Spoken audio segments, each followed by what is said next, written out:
Že se uhlí používá na topení a výrobu energie, ví každý školák. Z uhlí se ale také získávají materiály, které se mohou použít na čištění odpadních vod a plynů. Nevěříte? Umožňují to nové technické postupy odborníků z Výzkumného ústavu pro hnědé uhlí v Mostě. Ti zjistili, že tepelnou úpravou uhlí lze získat účinné látky vhodné pro čištění odpadních vod a plynů, takzvané sorbenty. A to není všechno. Mimo to také v Mostě vytvořili nový bezodpadový postup recyklace použitých PET lahví. Tento nový technologický postup umožňuje získat čistý uhlík a kyselinu tereftalovou, látky vhodné pro další průmyslové využití. Zdejší vědci také zjistili, že z uhlíku získaného likvidací petek lze vyrobit sorbenty specifických vlastností.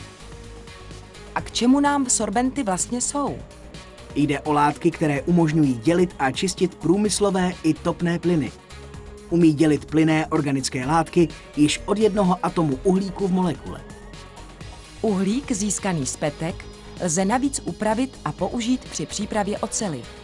Testy prokázaly, že má lepší rozpustnost než dosud používané látky.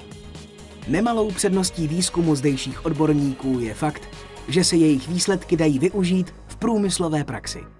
Jaké by to mělo obrovské pozitivní dopady na životní prostředí, snad ani nemusíme dodávat.